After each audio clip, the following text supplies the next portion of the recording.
Master minds commerce చదవాలనుకునే 10th inter విద్యార్థుల తొలి ఎంపిక. నమస్తే విజయ పెద్దన గారు. నమస్తే ఉషా. ప్రతి భార్యకి ప్రతి భర్త ఏ బాధ్యతల్లో డెఫినెట్గా తోడుండాలి అంటారు. భర్త ఉన్నా లేకపోయినా భార్య చేసుకుంటూ వెళ్ళిపోతుంది. బట్ కొన్నిసార్లు మాత్రం ప్రెజెన్స్ని ఎక్స్పెక్ట్ చేస్తూ ఉంటుంటారు. అలాంటివి ఏంటి అంటారు అసలు నిజం చెప్పాలంటే ఉషా, భార్య భర్తలు అనేవాళ్ళు అంటే ప్రతి ఒకళ్ళ బాధ్యతల్లో ఒకళ్ళు ఎప్పుడూ పాలు పంచుకుంటూ ఉండాలి, సహకారం అందిస్తూ ఉండాలి, ఇద్దరు కలిపి జీవితాన్ని ముందుకు తీసుకొని వెళ్తూ ఉంటే బాగుంటుంది. నువ్వు అన్నట్టు కొన్నిటికి కొంతమంది ఎవరి సహాయం అవసరం లేదు. భార్యదైనా భర్తదైనా కూడా, భర్తకు భార్యదైనా భార్యకు భర్తదైనా అవసరం లేదు. బట్ అసలు ఈ విషయంలోనే చెయ్యాలి అనేదైతే ఫస్ట్ తీసేయాలి. ఎక్కడ సహాయం అడిగితే అక్కడ చేయగలగాలి.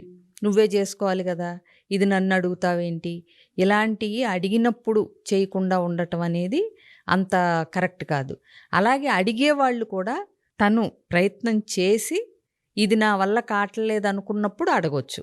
అంటే కొంతమంది ఏంటంటే అన్నీ తీసుకెళ్ళి డంప్ చేసేసారనుకో, అది కష్టం అవుతుంది కదా. అందుకని నీ ప్రయత్నం నువ్వు చేసి నీకు సహాయం అవసరం, నీ భర్త సహాయం అనుకున్నప్పుడు తప్పకుండా తీసుకోవాలి. పిల్లల్ని పెంచే బాధ్యత మాత్రం ఖచ్చితంగా ఇద్దరూ తీసుకోవాలి. అది భార్యకి భర్త సహాయం చేయటమో భర్త పాలు పంచుకోవటమో కాదు. పిల్లల్ని పెంచటం అనేది ఇద్దరి బాధ్యత. అలాగే ఇప్పుడు కొన్ని బాధ్యతలు పంచుకోవచ్చు. ఇప్పుడు నేను ఉద్యోగం చేసి సంపాదిస్తాను, నువ్వు ఇల్లంతా నువ్వు నడుపు అన్నప్పుడు ఇక ఇంట్లో విషయాలు అంటే వంట, పిల్లలకి బాక్సులు పెట్టడం, ఇలాంటివన్నీ ఆవిడ టేక్ కేర్ చేయొచ్చు. ఒకవేళ ఇద్దరూ గనక ఉద్యోగం చేస్తుంటే భర్త వాటిల్లో కూడా భార్యకి సహాయం చేయాల్సిన అవసరం ఉంటుంది. ఇప్పుడు ఇండియాలో అనుకో, పని చేయటానికి మనకి ఎవరొకళ్ళ సహాయం హెల్ప్ దొరుకుతుంది డబ్బులు ఇస్తే గనక, అవునా? అయినా సరే కొన్నిసార్లు కొన్ని సందర్భాల్లో అవసరాలు పడవచ్చు. ఇప్పుడు కోవిడ్ ఉంది, అప్పుడు ఎవరు ఇంటికి వచ్చే పరిస్థితి లేదు. అప్పుడు కూడా ఏ సహాయం చేయకుండా మొత్తం భార్యే చెయ్యాలి అని ముందుట అలవాటు ప్రకారం కూర్చున్న భర్తలు ఉన్నారు. అవును. అప్పుడు వంట, ఇల్లు శుభ్రం అంటే బయట నుంచి వచ్చి పనికి హెల్ప్ చేసేవాళ్ళు లేనప్పుడు కూడా మొత్తం పని ఆవిడే చక్కదిద్దుకోవాల్సి వచ్చిన పరిస్థితి ఉంది తప్పితే మనకు అలవాటు లేదు కదా అని చెప్పి ఒక వంకతోనో, లేకపోతే ఆడవాళ్ళు కూడా కొన్నిసార్లు ఏంటంటే ఇది ఆయనకి ఏం చెప్తాము, ఈ అలవాటు లేని మనిషి, సగం ఇళ్ళు కూడా చెడగొట్టేస్తారు. అలవాటు ఎవరికుంది, పుడతానే ఎవరికి ఉంటుంది. కొంచెం నీకు అవసరమైనప్పుడు ఆ సహాయం తీసుకోవటం కూడా తెలవాలి. నువ్వే అన్నీ చేయలేవు కదా. కూరగాయలు కోసిమ్మంటమో, లేకపోతే మొక్కలకు నీళ్లు పోయటమో, లేకపోతే మాపింగ్ చేయటమో ఏం తప్పే ఉంది. అలాగే పిల్లలకు కూడా ఆ టైంలో ఇంట్లో పిల్లలు ఉంటే పిల్లలకు కూడా బాధ్యతల్ని పంచాలి.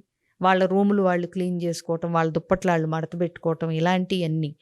అలాగే ఇక పెద్ద పెద్ద బాధ్యతలకు వస్తే ప్రతి విషయంలోనూ భార్యకి భర్త, భర్తకి భార్య బాధ్యతల్లో ఇద్దరూ కలిపి పంచుకుంటూ చేయకపోతే గనక ఒకళ్ళే నిర్ణయాలు తీసేసుకుంటే కూడా కొన్నిసార్లు వికటించిన పరిస్థితులు వస్తాయి. అంటే ఏంటి, ఇప్పుడు అన్నీ భర్తే చూసుకుంటాను, నేనే చూసుకోగలను చెప్పి భార్య చెప్పిన మాట వినరు కొంతమంది. పిల్లలకి పెళ్ళిళ్ళు చేయాల్సి వచ్చిన సందర్భంలో కానీ, ఈ మ్యాచో ఆ మ్యాచో ఇలా అంటున్నప్పుడు కానీ వాళ్ళకి నచ్చిందే చేయాలనుకుంటారు తప్పితే యువతల భార్య కొన్ని గమనించి అవి చెప్తున్నప్పుడు వాటిని పట్టించుకోరు కొంతమంది. అలాగే భార్యలు కూడా ఉంటారు, వాళ్ళు చెప్పిందే వాళ్ళు చేసేదే, ఇది అవతల వ్యక్తి చెప్పేది అంత వినిపించుకోకుండా ఉండే మనస్తత్వం ఉన్నప్పుడు అవి ఎక్కడో ఒక దగ్గర ఎదురు దెబ్బల కింద తగులుతూ ఉంటాయి.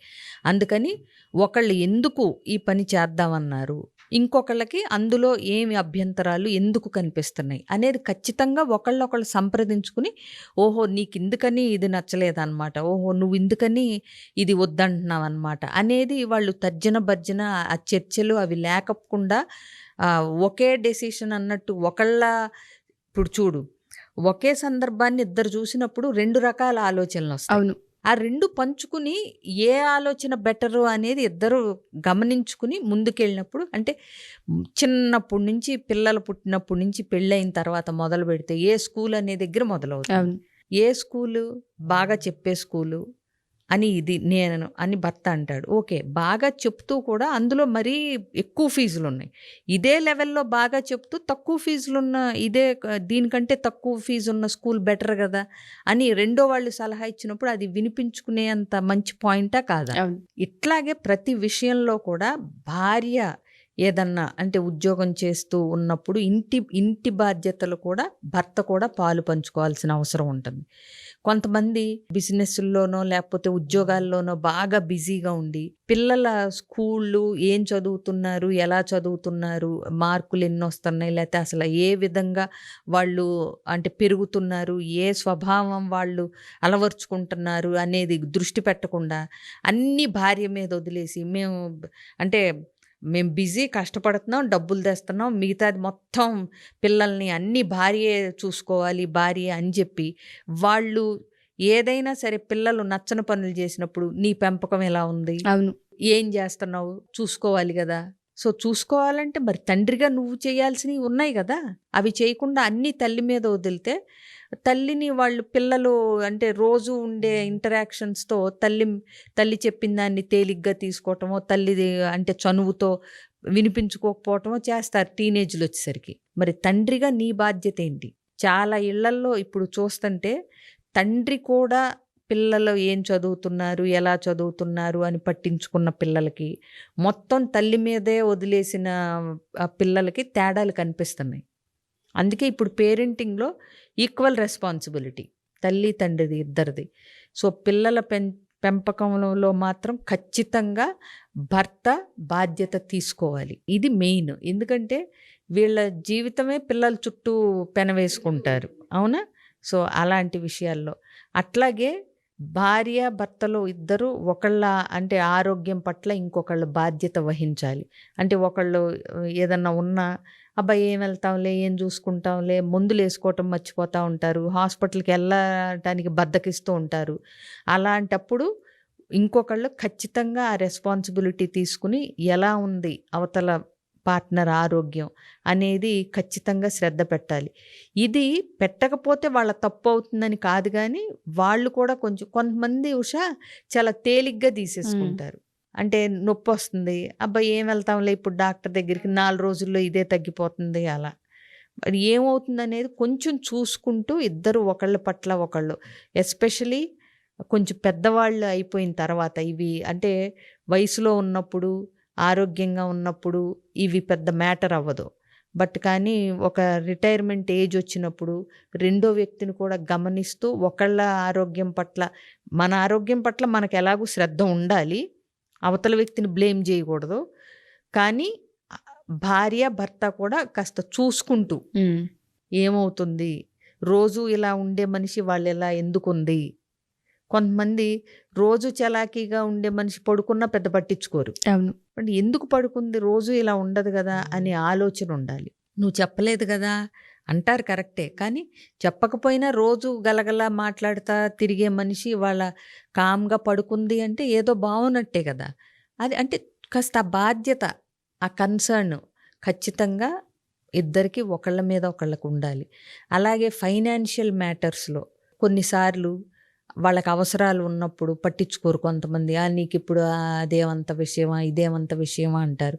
అలా కాకుండా ఫైనాన్షియల్గా కూడా భార్య ఒకవేళ ఉద్యోగం చేయటం కానీ సంపాదన కానీ లేకపోతే గనక ఆవిడ అవసరాలను కూడా దృష్టిలో పెట్టుకునే బాధ్యత కొంచెం తీసుకుంటే బాగుంటుంది.